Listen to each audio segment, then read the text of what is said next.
L-Awtorità Maltija għall kompetittività u affarijiet tal-konsumatur se tibda investigazzjoni brabta ma' prezzijiet tat trasport tal-iskejjel. Dan wara ilmenti li rċevit minn ġenituri li jibatu lil ulidhom l-iskola bil-vannijiet. Stqar dan id-Direttur Ġenerali għall-Uffiċċju tal-Kompetittività Godwin Manġon.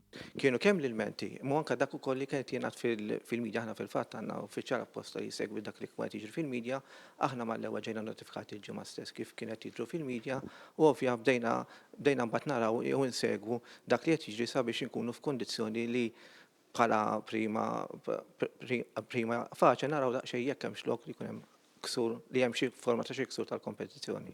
L-ilmenti jvarjaw kien hemm min ilmenta li l-prezz tal-van żdied b'7 € meta mqabbel ma' snin preċedenti.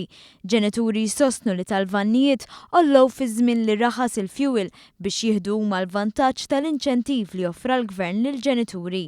Biex ikollha stampa ċara l-investigazzjoni se ssir b'mod wiesa' biex tkun analizzata sew is-sitwazzjoni. L-investigazzjoni ssir kif normalment isir huwa li aħna nisimgħu il-partijiet kollha konċernati sabiex aħna tgħinna sabiex l-ewwel ħaġa nifhmu dak li qed jiġri fis-suq u anke wkoll biex aħna naraw naslu għal konklużjonijiet bbażati fuq legalment u fuq bażi legali sabiex aħna naraw li jkun hemm jekk hemm ksur jew le.